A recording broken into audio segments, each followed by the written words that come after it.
Welcome back ناظرین، اور آپ سب کو رمضان بہت بہت بہت مبارک ہو.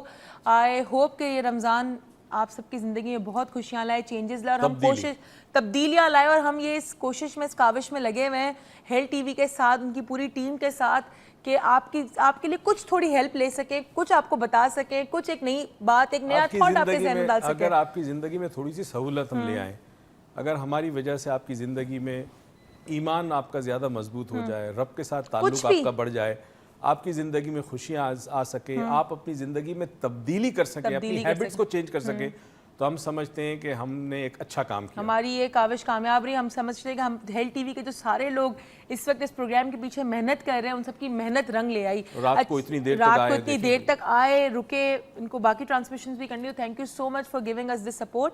اچھا جی، اب میں آپ سے جو بات کر رہے تھے، ہم لوگ نے بات چھوڑ کے 28 دن کے اندر. اب دیکھیں ہوا کیا، میں پھر سمجھا رہا ہوں کیونکہ بڑا امپورٹنٹ ہے کہ ہم سمجھیں اس چیز کو. اب ہوا یہ کہ آپ کا، پہلے میں نے جو بات کی تھی کہ آپ کی ہیبٹ جو ہے وہ آپ کی سیلز کی، آپ کے ہر سیل میں انٹیلیجنس ہے. حد تو یہ ہے کہ آپ کے سیلز آپس میں کمیونیکیٹ کرتے ہیں، آپ کو تو پتہ ہی نہیں ہے. آپ کے سیل آپس میں باتیں کرتے ہیں، اسی لیے آج 90% بیماریاں سائیکوسومیٹک ہیں. اسی لیے برین کا سگنل جاتا ہے، برین کا سگنل جاتا ہے، آپ جو سوچتے ہیں وہ آپ کے سیلز پہ اثر ہوتا ہے، وغیرہ وغیرہ. اب ہوا یہ کہ آپ نے ہیبٹ آپ کی سیل کے اندر رہتی ہے، ٹھیک ہے. اب آپ کی ہیبٹ ہے اتنے بجے اٹھنا، یہ ناشتہ کرنا، اب ایک دم سے ہیبٹس چینج کر رہے ہیں. صحیح. تو جو نئے سیلز آپ کے ریپلیس ہوں گے، دیکھیں پرانے سیل میں پرانا انسان تھا، وہ گیا. ٹھیک. اب وہ نیا سیل آ رہا ہے، اس کو تو پتہ ہی نہیں، تو وہ انفارمیشن سیل پاس کرتا ہے. پرانا سیل جانے سے پہلے اپنی تمام انفارمیشن نئے سیل کو دے کے جاتا ہے. جیسے ایک چوکیدار جو 8 گھنٹے کی ڈیوٹی کے بعد دوسرے چوکیدار آتا ہے، شفٹ چینج ہوتی ہے، تو پرانا شفٹ جو والا ہوتا ہے وہ اپنا ساری رپورٹ دیتا ہے نئے شفٹ والے کو. تو یہ پرانا جو سیل ریپلیس ہوتا ہے وہ اپنی ساری انفارمیشن نئے سیل کو فیڈ کرتا ہے. اب نئے سیل کو جو فیڈ کرتا ہے، اور نیا سیل جب ایکٹیو ہوتا ہے تو وہ دیکھتا ہے کہ روٹین بالکل ڈیفرنٹ ہے، تو وہ نئی روٹین کو لیتا ہے. اب جب وہ واپس جا رہا ہوتا ہے تو وہ نیا روٹین نئے سیلز کو دیتا ہے. تو 28 دنوں میں جتنے سیلز چینج ہوتے ہیں، اس میں کھانے پینے کی ہیبٹ، جذبات پہ آپ نے کنٹرول کیا، قابو کیا، اپنی دولت میں سے آپ نے خرچ کیا جو ویسے آپ نہیں خرچ کرتے، پھر آپ نے لوگوں کا خیال رکھا، اللہ کی عبادت میں وقت گزارا، آپ نے قرآن پاک کی تلاوت کی، نماز پابندی سے پڑھی، وغیرہ وغیرہ، جو کچھ نیکی کر سکتے، یہ پورا چینج آئے گا، پورا چینج آتا ہے. تو یعنی کہ جو کہتے ہیں نا، اب آپ سوچ رہے ہوں گے یار ایک دن میں تو سیل چینج ہو رہا ہے، تو ایک دن کا ہی روزہ ہونا چاہیے تھا. پھر نہیں، وہ ایک دن کا سیل ایونچولی 28 دن میں اس کی یادداشت ہی کہیں گے، اگر میں آپ کو سمجھانے کے لیے کہوں کہ اس کی یادداشت 28 دن میں واش آؤٹ ہو جاتی ہے. تو جو نئی ہیبٹس آپ پوری کنٹینیو کر رہے تھے 30 دن، وہ پوری نئی جو ہیبٹس ہوتی ہیں وہ ایک نئی یاد دے گی، ایک نئی میموری، ایک نیا انسان، ایک ایونچولی سمجھ لیں ایک پوری آپ کی rebirth. You are basically getting born again in this one month. تو آپ کی ری برتھ ہوتی ہے. اگر آپ یہ 28 دن کا روزہ پورا کریں تو آپ کی ایک سمجھ لیں آپ ایک نیا انسان پیدا ہو کے باہر آتا ہے. It's just like that. آپ کے سیلز میں آپ کی جو انٹیلیجنس ہے اس میں ایک نیا پروگرام آ گیا، ٹھیک ہے. اب آپ نے نظم و ضبط کا مظاہرہ کیا، آپ نے برداشت کیا، غصہ نہیں کیا، آپ نے لوگوں کو درگزر کیا، معافی کی، نیکی، جو بھی آپ کرتے ہیں. یو سی، تو اب آپ کے وہ سیل، ناک کا سیل ہے، آنکھ کا سیل ہے، کان کا سیل ہے، کوئی 2 گھنٹے میں ریپلیس ہوا، کوئی 4 میں ہوا، کوئی 2 دن میں ہوا. ہر نیا سیل جو آتا ہے، ہر نیا سیل ایک نئی انفارمیشن کے ساتھ، ایک نئی عادت، ایک نئی تبدیلی آپ کی زندگی میں. اور اگر اس 30 دن کو آپ جس طرح کہا گیا اس طرح گزاریں، صرف بھوکا پیاسا نہ رہیں، تو آپ کو پتا چلے گا تبدیلی کتنا بڑا چینج لائے گی اپنی پوری زندگی کے اندر. ایک اور بڑی تبدیلی لائے گی. ہمارے ساتھ ایک کالر ہے ڈاکٹر زارا کراچی سے. السلام علیکم اینڈ رمضان کریم. وعلیکم السلام. کیسی ہیں آپ؟ جی میں بالکل ٹھیک ہوں. مجھے ڈاکٹر میری سے کوشچن کرنا تھا. السلام علیکم. مجھے یہ معلوم کرنا تھا کہ میں روزہ نہیں رکھ سکتی. ٹھیک. کوئی میڈیکل ریزن ہے آپ کا؟ میڈیکل ریزن تو سچ تو کچھ بھی نہیں ہے. بس یہ تھا کہ میں جب چھوٹی تھی تب تو میں رکھ لیتی تھی نا روزہ. ٹھیک ہے. 20-22 سال تک تو میں رکھ سکتی تھی. اس کے بعد اب جو ہے نا، میری نارملی شوگر بھی بہت لو رہتی ہے. تو میں جیسے ہی روزہ رکھتی ہوں، اچھا روزہ رکھ لیتی ہوں، لیکن جب مطلب کہ روزہ کھولنے کے بعد میں بالکل فینٹ ہو جاتی ہوں نا، پھر مجھ میں کچھ ہمت نہیں رہتی. آپ خود میڈیکل ڈاکٹر ہیں؟ جی ہاں، میں ڈاکٹر ہوں ماشاءاللہ، لیکن جو ہے سب تو ہاؤس وائف ہوں. ٹھیک ہے، بٹ آپ کو تو مجھے کچھ حل بتائیں کہ میں روزہ رکھ سکوں. چلے جی، thank you so much for your call. Thank you. اور ہم کوشش کریں گے آپ کی مدد کر سکیں روزہ رکھنے میں. دیکھیں، پہلی چیز تو یہ کہ 2 چیزیں ہوتی ہیں روزہ رکھنے میں. ایک ہوتا ہے